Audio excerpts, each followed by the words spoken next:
Salut à tous! Alors on se retrouve aujourd'hui dans cette vidéo pour parler de limites, mais surtout d'asymptotes obliques et de division euclidienne polynomiale. Donc là pour l'élève de terminale, je te l'accorde, c'est pas mal borderline, voire hors programme même pour la partie division euclidienne, sauf selon les endroits où tu peux te situer, si tu es dans un lycée très bien classé et qui pousse les notions, ça normalement tu devrais l'avoir vu. Par contre, pour les élèves de supérieur, c'est une vraie méthode ici que l'on va aborder. La notion d'asymptote oblique, bon, tu sais ce que c'est qu'une asymptote, donc on va faire les rappels, puis la notion de division euclidienne. Pour la division euclidienne, tu peux commencer par aller voir la vidéo que je te mets ici, en tombant en description. On te parle de la méthode de la division euclidienne polynomiale, voir comment ça marche, un peu plus en longueur que ce qu'on va faire ici. Mais une fois que tu es au point là-dessus, tu peux venir travailler ça. Donc, première étape, avant de regarder l'exemple que l'on va faire, je te propose de te faire un rappel sur la notion d'asymptote oblique. Donc voici le petit rappel de cours, ou le point court, si tu ne l'as pas vu, que je voulais te faire. Bon, je t'ai fait 3 exemples, histoire de te montrer un petit peu à quoi ça peut ressembler une notion d'asymptote oblique. Ici, on a la courbe représentative en rouge, comme dans chacun des cas, et l'asymptote qui est tracée en bleu. Ici, l'asymptote oblique, donc une droite d'équation y est égale à ax plus b. Donc, tu as compris que la notion d'asymptote, tu as déjà vu la verticale, tu as déjà vu l'horizontale, c'est une droite dont la courbe se rapproche en fait. Bien, c'est exactement ça. Ici, on regarde par exemple en plus l'infini. On a la courbe en rouge qui se rapproche de plus en plus de la courbe en bleu. Ce qui veut dire qu'en fait, la fonction et sa courbe représentative vont de plus en plus adopter le comportement de la droite en bleu. Ce n'est pas le cas en moins l'infini ici, mais on voit qu'en plus l'infini, on pourra les confondre en fait. On dira que la fonction f, elle adopte le comportement asymptotique de la courbe y égale à x plus b ici. Là, dans ce cas-là, on a plutôt une asymptote oblique, mais cette fois-ci en moins l'infini. Et en moins l'infini, on peut voir que la courbe se rapproche de plus en plus de cette droite d'équation y égale à x plus b. Et en fait, comment est-ce qu'on peut arriver à avoir cette notion d'asymptote? Tout simplement, ici comme ici, on voit qu'au plus on va vers moins l'infini ici, ou au plus on va vers plus l'infini là, les deux se rapprochent de plus en plus. La distance entre les deux tend vers 0. On le voit maintenant pour le dernier exemple que j'ai fait. Là, j'ai fait en sorte que ce soit une asymptote des deux côtés, en moins l'infini et en plus l'infini. En moins l'infini, on voit que ça se rapproche par dessous, et en plus l'infini, on voit que ça se rapproche en oscillant autour. Donc en fait, une asymptote, tu sais qu'elle peut être coupée par la verticale, ça non, mais sinon l'horizontale, on peut osciller autour, et l'oblique, on peut aussi osciller autour. Mais on voit quoi qu'il en soit, la distance entre les deux, petit à petit, tend vers 0, que ce soit en plus et en moins l'infini. Et comment est-ce qu'on mesure une distance entre deux fonctions? Bien en fait, en faisant la différence des deux. Et bien c'est comme ça qu'on va démontrer qu'il existe une asymptote oblique. Tout simplement en faisant la différence entre f de x et ax plus b. Et pour que ce soit une asymptote oblique, il faut que la distance entre les deux tende vers 0. Lorsque x soit tend vers plus l'infini ici et ici, soit x tend vers moins l'infini ici et ici. Donc on a une asymptote oblique à la courbe représentative de la fonction f en plus l'infini si la limite en plus l'infini de la différence des deux tend vers 0, ou alors si en moins l'infini, la limite de l'une moins l'autre tend vers 0. On aurait même ici d'ailleurs du 0 plus, du 0 moins, ici du 0 moins, et là on ne pourrait pas dire. Donc voilà le principe de l'asymptote oblique. J'espère que ça t'a bien capté.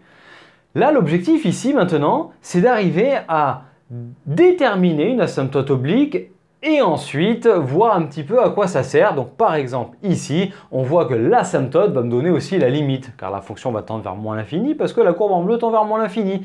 Ici en plus l'infini parce que ça va tendre vers plus l'infini. Donc ça, c'est aussi une façon d'utiliser la notion d'asymptote. Donc on va se positionner face à une fonction particulière qui est une fonction rationnelle. Alors regardons l'exemple de suite. Donc voici l'exemple dont on parlait. Cette fonction f, qui est une fonction rationnelle, c'est-à-dire un quotient de deux polynômes, polynôme de degré 2 au numérateur, polynôme de degré 1 au dénominateur. C'est une fonction qui est définie sur R privé de 2, parce que c'est la valeur interdite, et d'ailleurs, en 2, on aura ce qu'on appelle une asymptote verticale, parce que lorsqu'on fera la limite en 2 à gauche et en 2 à droite, on aura plus ou moins l'infini. Le but est de déterminer l'asymptote oblique de la courbe représentative de la fonction f en plus et en moins l'infini. On va voir que c'est la même. Alors, je vais passer de manière assez express sur une méthode que je t'invite à faire dans ton coin pour t'entraîner. Tu prends allez, 3-4 minutes, mais c'est pas celle-ci qu'on va faire. Juste, je te la décris rapidement et après on rentre dans le vif du sujet. Donc voici en express la première méthode qui est déjà toute rédigée, on va passer assez vite dessus. Donc quand on a une fonction rationnelle de type degré 2 sur degré 1, on pourra toujours l'écrire sous la forme ax plus b plus c sur x moins 2. Il est clair que a doit être non nul, parce que si a est nul, il n'y aura pas de second degré en haut lorsqu'on va réduire au même dénominateur, et que c doit être non nul, parce que sinon il n'y aurait pas ce terme-là, et ça serait juste ax plus b.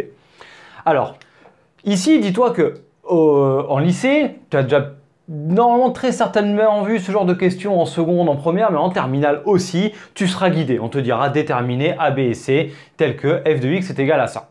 Donc rassure-toi là-dessus. Mais dans le supérieur, ça sera à toi de débrouiller a priori.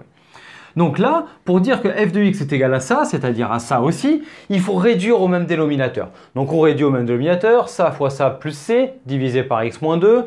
Puis ensuite, je développe tout et je regroupe les puissances de 2, les puissances de 1 et la constante. Maintenant, on veut que ce polynôme soit égal à celui-ci. Ça veut dire qu'ils doivent avoir le même domaine de définition et les expressions équivalentes. Domaine de définition, c'est bon. Et ensuite, pour les expressions équivalentes, ça veut dire qu'en fait, elles doivent être identiques. Devant x carré, j'ai a, ici j'ai 2. Donc on procède par identification et on a a égale 2. Puis devant x ici, j'ai moins 2a plus b, ici j'ai 3. Donc moins 2a plus b égale 3. Et enfin, la constante, c'est moins 2b plus c. Ici, c'est moins 1. Donc moins 2b plus c égale moins 1. Je te laisse résoudre ce système, mais ça donne a égale 2, 7 et 13. Donc voilà les valeurs que l'on trouve pour a, b et c, ce qui me permet de déterminer l'expression de la fonction f sous cette forme-là, en remplaçant a, b et c ici.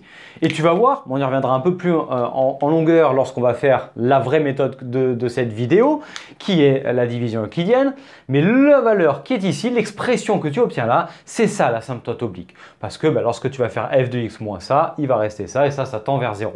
On y revient dans 2 minutes. Donc voilà la méthode 1 qui est elle clairement du niveau lycée, et ça c'est plutôt ça qu'il faut savoir faire si l'enseignant fait cet approfondissement sur la notion d'asymptote oblique. Mais en tout cas, ici, voilà une première méthode. On pourrait également te demander de montrer que la droite d'équation y égale 2x plus 7 est une asymptote oblique, et dans ce cas-là, il faudrait faire tout simplement ça, moins 2x plus 7, autant dire que tu tomberais là-dessus. Et ensuite, tu appliques la définition qu'on a rappelée tout à l'heure. Allez, maintenant on rentre dans le vif du sujet et on fait la division euclidienne. Donc voilà cette fameuse division euclidienne polynomiale. C'est-à-dire que lorsque tu as ça divisé par ça s'écrit comme ceci. Lorsque tu étais plus petit à l'école, tu les posais comme ça, à part que tu n'avais pas des x dedans, quoi. Donc, quelle est la méthode? Je t'ai fait apparaître ici le terme dominant, le terme de plus haut degré, 2x carré. Et l'objectif va être de le dégager en fait, donc de trouver en 2x carré combien de fois x, quelle opération je dois faire pour pouvoir le retirer. Et l'objectif de la division euclidienne polynomiale est ici d'enlever successivement les termes les uns derrière les autres. Et donc on se pose la question, en 2x carré, combien de fois x? Bien tu sais que x fois 2x, ça fait 2x carré. Donc c'est ce qu'on met ici. Et ensuite, on va venir retirer le résultat de 2x fois x moins 2 au polynôme qui est au-dessus. Ce qui va me donner donc 2x fois x, 2x carré. Tu vois bien que ça et ça va se simplifier. Et moins 2 fois 2x, ça fait moins 4x. Et donc, on a ce résultat-là qu'on vient retirer au polynôme du dessus. Les 2x carrés s'en vont. 3x moins par moins plus 4x, ça fait 7x. Et ensuite, tu descends le moins 1 qui est là. Et on refait exactement la même chose maintenant. On se pose la question, ici, en 7x, combien de fois x? Bon, ça c'est facile, tu sais que c'est 7. Donc là, on va faire plus 7.